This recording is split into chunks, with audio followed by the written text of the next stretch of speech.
Olá, bem-vindos a mais um episódio da Rota do Sabor Especial Espanha. Dessa vez a gente vai focalizar os vinhos espanhóis, que são um dos orgulhos do país, são um produto importantíssimo de exportação para a Espanha e também um atrativo de turistas do mundo inteiro que vão conhecer suas vinícolas, algumas maravilhosas. E sobre isso a gente vai conversar hoje com dois convidados, o Ciro Lilla, que é um empresário que realizou o sonho de todos nós que amamos vinho, que foi comprar sua própria importadora de vinhos, se abastecer diretamente e que se transformou num gigante, que é a importadora Mistral. Bem-vindo, Ciro. Obrigado pelo convite. Prazer. E nosso outro convidado hoje é um médico, mas que também, ao longo dos anos, foi sendo médico nas horas vagas, porque passou a se dedicar ao vinho, fundador da Associação Brasileira de Sommelier de São Paulo, várias vezes presidiu a entidade, hoje está na diretoria da Associação Brasileira de Sommeliers, brasileira mesmo, do Brasil, não, da seção São Paulo, que é o Mário Teles. Bem-vindo você também. Obrigado pelo convite. Olha, são dois amantes do vinho em geral e que conhecem muito a Espanha, então nós vamos começar brindando esse nosso encontro, tomando um espumante espanhol. Quem vai abrir? Mário? A Espanha tem uma região na Catalunha, né, dedicada aos espumantes, né, as cavas, né? Penedês. E... são enormes, é um produto de muito sucesso, grande volume, e tem desde o produtor artesanal até grandes produtores, e na Espanha bebe-se muito cava. né? E tem uvas com nome engraçado, né? É feito com Xarel-lo. Xarel-lo, Perelada. São uvas que a gente não está habituado a nomes estranhos aqui no Brasil. Você nunca vê um vinho varietal dessas uvas. Só usa para fazer o blend, do espumante.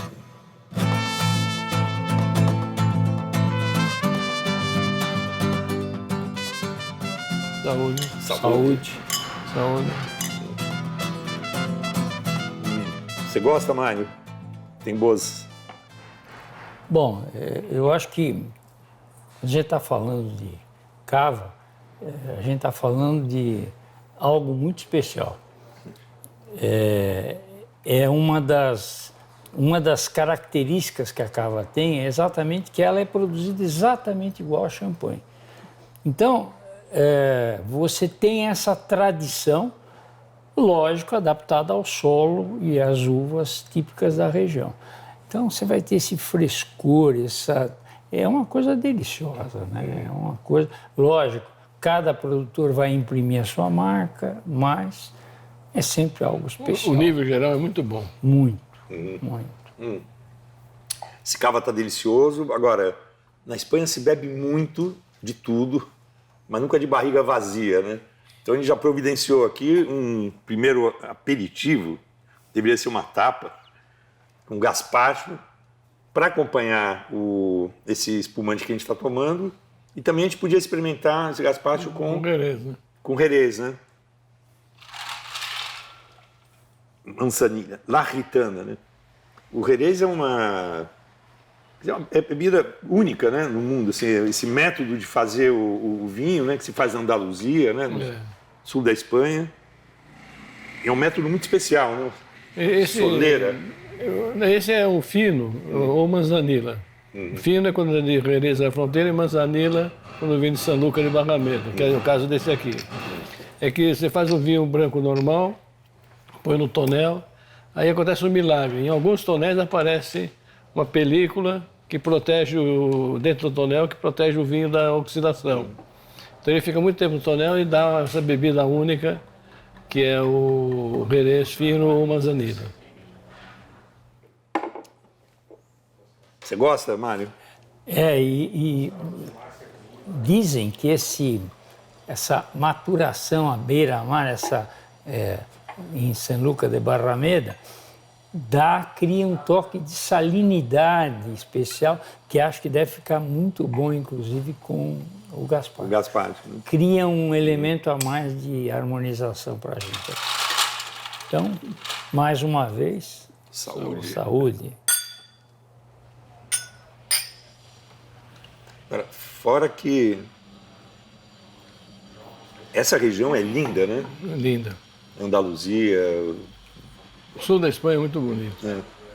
E tem também algumas cantinas que recebem visitação, né? Então, porque provavelmente é o vinho mais icônico da Espanha, o Jerez, né? O Jerez é um vinho único, né? O fino, o manzanilla como aperitivo, muita gente acha que é imbatível, que não tem nada melhor. Mas nós estamos mal aqui. Um espumante e um fino. É difícil decidir. É difícil. O que é melhor? Para começar uma refeição é ideal. Experimentar agora.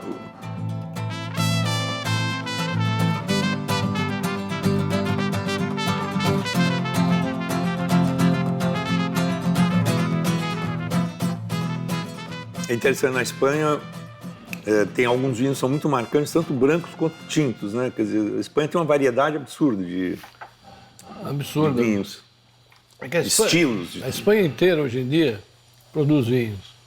Porque antigamente os bons vinhos eram de Madrid para cima, porque abaixo era muito quente, mas depois se inventou uma coisa banal, mas que revolucionou a produção de vinho em clima quente, que é a refrigeração dos tanques de fermentação.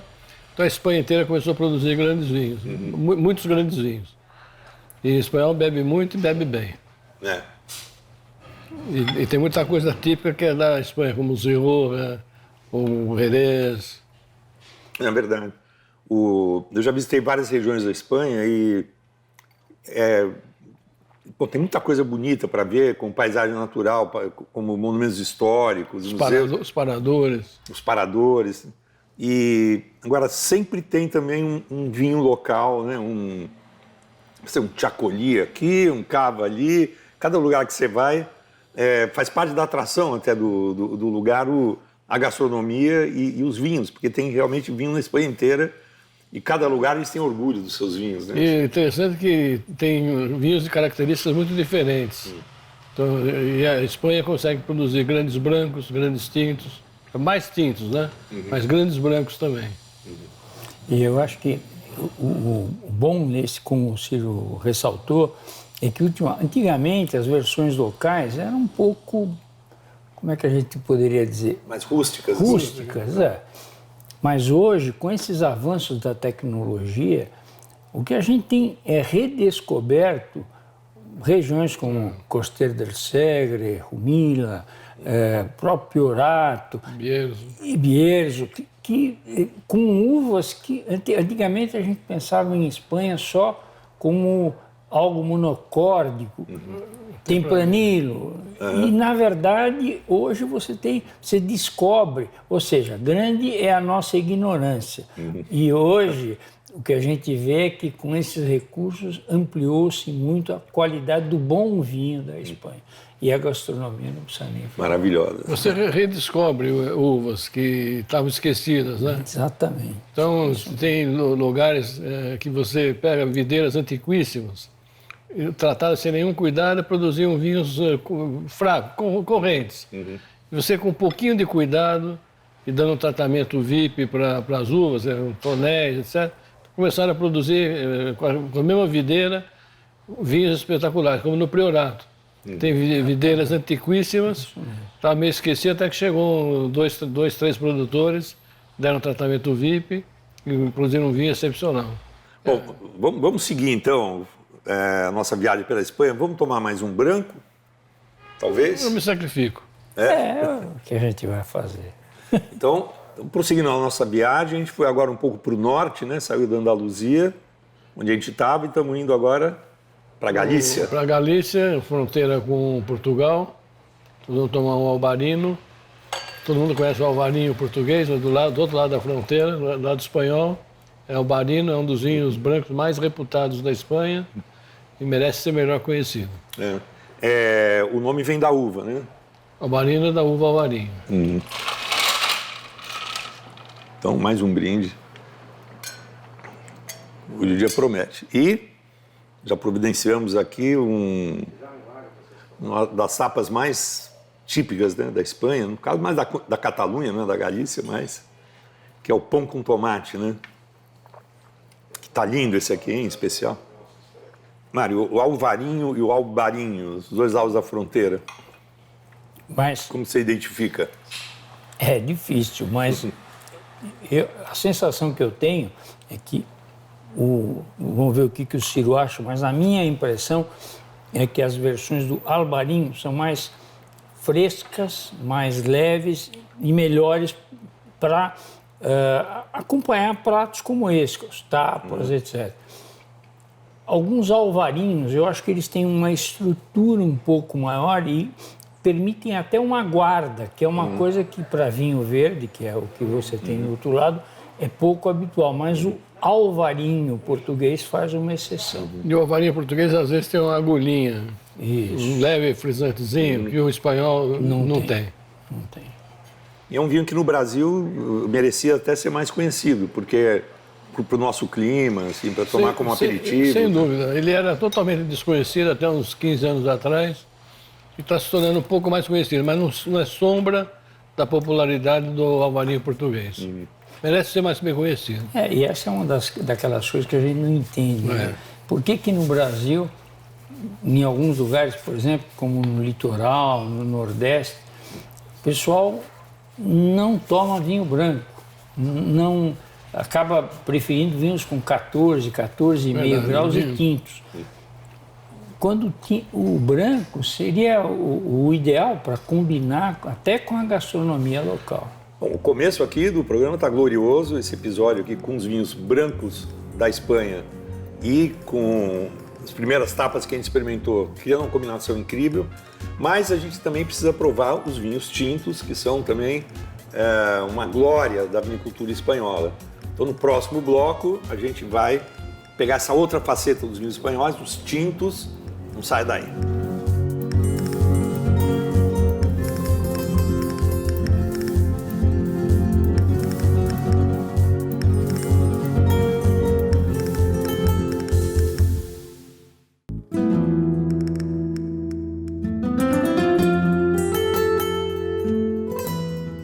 Estamos de volta com o episódio de hoje da Rota do Sabor, especial Espanha, falando hoje de vinhos. E agora chegamos aos vinhos tintos espanhóis. Esse é um vinho da Rioja, que acho que é a região espanhola mais famosa, talvez depois de Jerez, né? Acho que de longe a mais famosa é a Rioja, e ela dominava praticamente sozinha até uns 20, 30 anos atrás. Hoje disputa com várias outras, mas acho que o sinônimo de Espanha e vinho é a Rioja. É a Rioja, né? Então vamos abrir aqui esse vinho Tondônia, que costuma vir com essa redezinha. O Mário Teles disse que tem um truque para tirar a perfeição essa rede. As pessoas se esquecem que o vinho é uma coisa secular. Existe toda uma etiqueta do vinho. Essa redinha que a gente aqui normalmente destrói a golpes de faca, na Rioja eles têm um jeito de abrir isso para que ela vire uma molinha e você desça ela delicadamente para servir. Mas isso é coisa Ninguém sabe fazer isso aqui. Aqui no Brasil, que eu saiba, eu nunca vi. A gente vai ter que usar a força bruta, então. Exatamente. Mesmo. Eu tenho até filmado, mas não vamos ter que apelar para... Força bruta, ignorância e tal. Isso aí. Você não tem um alicate de cortar arame, né? Esqueci hoje. Hoje eu não trouxe.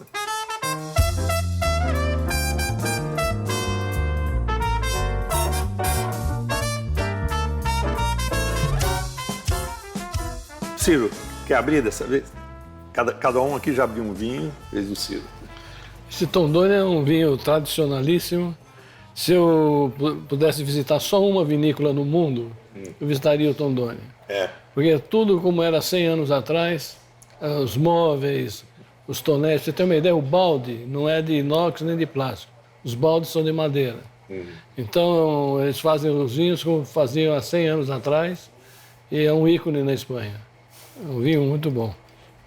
E interessante que na Rioja também tem uma coisa de tradição e de modernidade, né? Que se modernizou muito lá. Muito, né? vinícolas moderníssimas. A Marquês de Riscal, né? Que tem o hotel lá do Frank Gehry. É belíssimo. A Ciudad del Vino, que eles têm, né? projetado pelo Frank Gehry, que é o cara que projetou o Guggenheim de Bilbao. É a vinícola e um hotel, né? Que é impressionante. Você sabe, Josimar, que eu tenho até um pouco de medo de comentar isso, porque o risco que eu corro é do pessoal me chamar de velho, tá certo?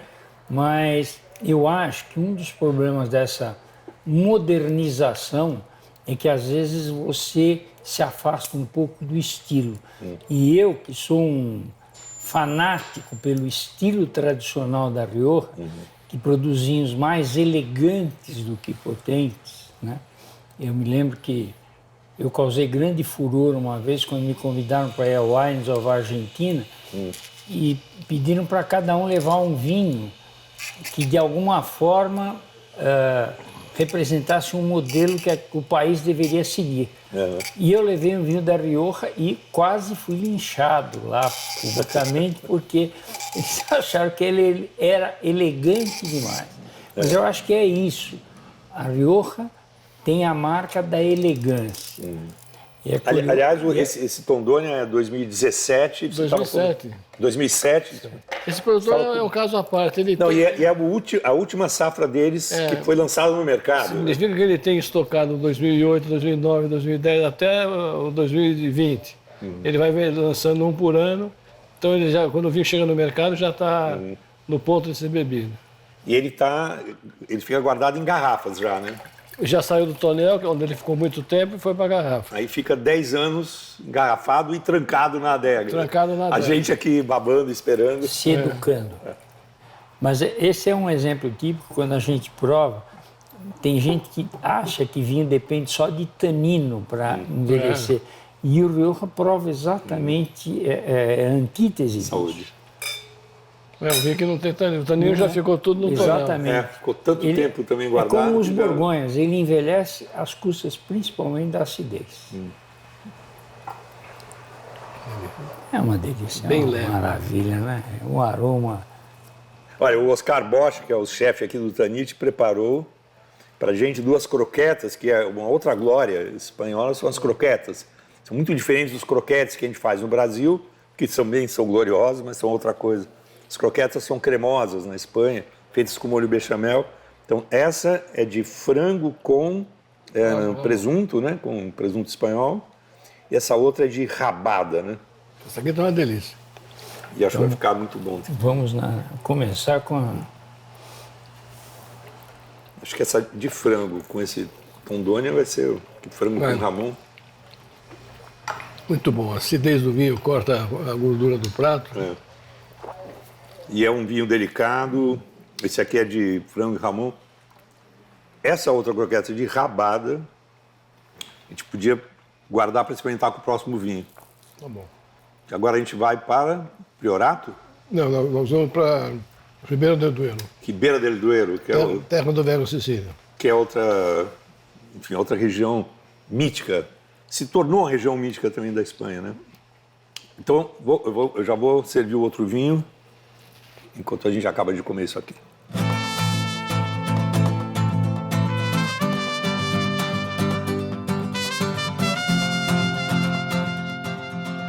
Vamos experimentar agora junto com Ribeira del Duero, que é uma região, aliás, que rio abençoado, né? Que é o Douro. É verdade. Não, e é o Douro que produz nas suas margens vinhos maravilhosos em Portugal e na Espanha é o Duero. Fala um pouquinho, Ciro, desse vinho. O alho é do mesmo dono do Vega Sicília. O Vega Sicília é o vinho mais, de longe, o mais emblemático, que fez a fama da região, digamos assim. É um vinho disputado, muito disputado na Espanha. Algumas famílias podem comprar, tem uma lista de espera enorme, até o rei tem uma cota. Então, é um vinho tradicionalíssimo. E há uns 30 anos atrás, eles abriram a Lyon, é uma vinícola também em Ribeira del Duero, que os vinhos são um estilo um pouco mais moderno. Então, convive, e também fez um sucesso enorme. Então, são 2 ícones da Ribeira del Duero. Tem outros, Pesqueira, tem outros grandes vinhos da Ribeira del Duero, hoje em dia. Durante muito tempo, o Vega Sicília reinou sozinho, e o Lyon foi fácil fazer sucesso. São os mesmos enólogos, tudo, então é um grande vinho da Espanha. Saúde, Ciro, Mário Teles.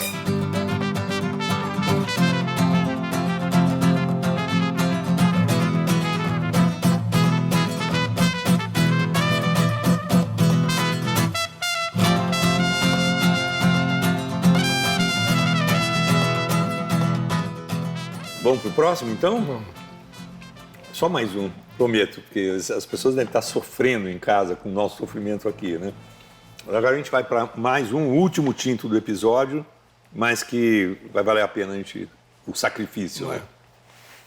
Bom, agora chegamos ao Priorato, né? A gente agora mudou de novo de região, atravessou a Espanha e chegamos na Catalunha de volta. A gente começou o episódio na Catalunha, com Cava. Né? E agora voltamos para o Priorato, que é uma região ainda a ser descoberta, né, Ciro? O Priorato é uma das últimas regiões vinícolas descobertas na Espanha, com vinhos de altíssimo nível. Sempre se produziu vinho lá, mas era sem nenhum cuidado, não se tinha ideia do potencial. Tem videiras muito antigas, que produzem pouco e que, quando bem trabalhado o vinho, produz grandes vinhos. Então tem 2 ou 3 pioneiros, esse é um deles, o René Barbier. Colaborador. René Barbier, tem uma coisa interessante no mundo do vinho, o cara é famoso no mundo inteiro e o negócio dele é muito pequeno. Então eu comecei com esse vinho numa Vinexpo, a feira de vinhos em Bordeaux. Ele ia participar da feira, ele ia de trailer, da Espanha até Bordeaux, parava lá, dormia lá. Ele tinha o vinho na mala, ele não tinha stand. Então eu estava no stand e alguém me apresentou, ele puxou da sacola uma garrafa de vinho, eu quero que o senhor prove esse vinho. Eu provei o primeiro gole e eu falei, já tem importador no Brasil? Eu, não tem, então já tem. Um gole, é um grande vinho, uma personalidade muito grande e vale a pena ser mais bem conhecido. É uma das grandes descobertas recentes da Espanha. Olha, o Oscar Bosch preparou aqui uma tapa também pra gente, que é indispensável na Espanha, né? A tortilha. Isso é o que eu chamo de gran finale, realmente, né? Seria impossível fazer esse episódio se a gente não comesse, porque o episódio é sobre vinhos, mas sobre vinhos espanhóis. E na Espanha, come-se devagar, bebe-se muito, come-se muito. Quanto mais devagar, mais tempo demora. E tem a cesta depois? A cesta é importantíssima depois do almoço para recuperar as energias para o jantar. Tem gente que fala que é para poder trabalhar à tarde. Não, mentira. Eu nunca vi ninguém trabalhando à tarde. É verdade, é preparação para o jantar. Mas isso é uma coisa que esses almoços na Espanha, que são longuíssimos, eles só terminam quando alguém faz a pergunta crucial, assim, onde a gente vai jantar? O que vai ter no jantar? Aí param de almoçar e vão para a siesta. Mas você sabe o que é curioso? Que depois da siesta, é incrível como você vai... Se você quiser ser atendido durante a siesta, o mau humor é evidente. Total. E depois da siesta, a boa recepção é incrível. Ou seja, não queira afrontar os hábitos locais, eles estão certos mesmo. Tá bem cremosa essa tortilha. Essa é uma grande invenção espanhola, o tapa. Os tapas... E é tão importante na Espanha, devia ser mais no resto do mundo, né? E olha que o chefe ainda mandou, para acompanhar as tortilhas, mais pão com tomate. Então, bicho, isso aqui vai longe. O clomogador ainda temos aqui. Eu botei mais para mim, mas deixei um pouco para vocês também. Ele é potente, mas ele é tão fácil de beber. É impressionante. Quanto que tem de álcool aqui? 15,5. Nem parece. Mas está tão bem integrado. Bastante, hein? É bastante. Está tão bem integrado que não parece. Que é o segredo do vinho, é o equilíbrio, né? Ele não matou... Se você tem o equilíbrio do álcool com a acidez... E o tanino, né? A finesse. Tanto que ele não matou a tortilha. Não, eu estava com medo. Eu achava que... Mas ficou excelente, por causa da finesse que ele tem, realmente. Olha, eu quero agradecer ao Ciro Lila... Você ainda agradece? Nós é que temos que agradecer a você essa experiência. Não, eu agradeço o tempo e o conhecimento de vocês, porque, para falar a verdade, o vinho espanhol no Brasil ainda não é um ícone, assim, não é que... Quer dizer, beber um vinho espanhol, então é um vinho assim que merece ser mais divulgado. Muito mais. E precisa de gente que entenda do assunto para, enfim, espalhar a palavra, né? Spread the word. E vocês foram muito valiosos aqui, a presença de vocês, para ajudar a fazer os nossos telespectadores descobrirem um pouco mais do mundo do vinho, porque o mundo do vinho é tão vasto e às vezes o chavão do vinho é tão limitado, né? É verdade. Então eu agradeço vocês, que a gente está fazendo uma série sobre a Espanha e o vinho espanhol não é o mais conhecido no Brasil e vocês me ajudaram aqui a revelar essas qualidades do vinho. E agradecemos também a sua audiência para mais esse episódio da Rota do Sabor Especial Espanha. Hoje o nosso assunto foi o vinho espanhol, que ainda não é tão conhecido quanto mereceria aqui no Brasil, mas espero que a gente tenha mostrado muitas das qualidades desse produto, que é maravilhoso. Próximo episódio, a gente continua percorrendo a Espanha na Rota do Sabor. Até lá!